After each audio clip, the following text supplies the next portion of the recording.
last ব্লগটো চাইছে যদি গম পাইছে কিজানি আপোনালোকে আমি যে গুৱাহাটীলৈ গৈছিলোঁ চেকআপলৈ বুলি সেয়া পিছদিনাখন ৰিপৰ্ট আনিবলৈ গৈছোঁ মানুহজনে মই পাতি আছিলোঁ কি গুৱাহাটীত থাকি দিয়াই ভাল আছিলে বুলি কিন্তু সেইদিনা দেৰি নহ'ল যেনিবাতে সোনকালে হ'ল ৰিপৰ্ট দেখাবহে আছিলে আৰু সোনকালে এপইণ্টমেণ্ট পালোঁ খুব বেছি আধা ঘণ্টা এটা ৰৈছোঁ আৰু পটাপট দেখাই মেলি ৰিপৰ্ট ডক্টৰে যি প্ৰব্লেম আছিলে সেইখিনি বুজাই দিলে ঔষধ দিলে সেইবোৰ লৈ ঘৰলৈ উভতিছোঁ আৰু যোৰাবাটত ৰৈ পিনে এয়া কৰ্ণ খালোঁ তাৰপিছতে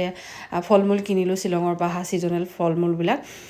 তাৰপিছত এয়া ৰাস্তাতে ফ্ৰাইড ৰাইচ খাই লৈছোঁ ঘৰৰ পৰা নিজে বনাই পিনে লৈ গৈছিলোঁ আলফুলকো খোৱালোঁ তাৰপিছত এয়া সীতা জখলাত আকৌ ৰ'লোঁ সাপ্তাহিক বজাৰ এখন দেখিলোঁ এই বজাৰখনৰ মাজে মাজে মানে থলুৱা বস্তু অলপ ওলায় সেয়া ল'লোঁ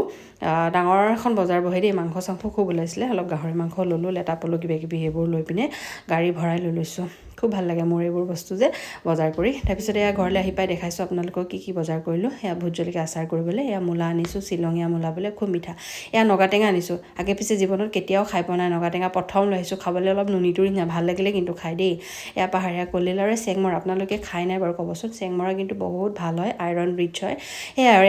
ইমান দাম লৈছে এইকেইটা প্লাম আৰু পিচ আনিছিলে পিচকেইটা মানে 120 টকা তিনিটাতে সেয়াই আৰু বাকী এই ফ্ৰককেইটা যে কিনি দিছিলোঁ যোৱা ব্লগটোত আপোনালোকে যদি চাইছিলে হালফুলৰ কাৰণে আজি ব্লগটো ইমানেই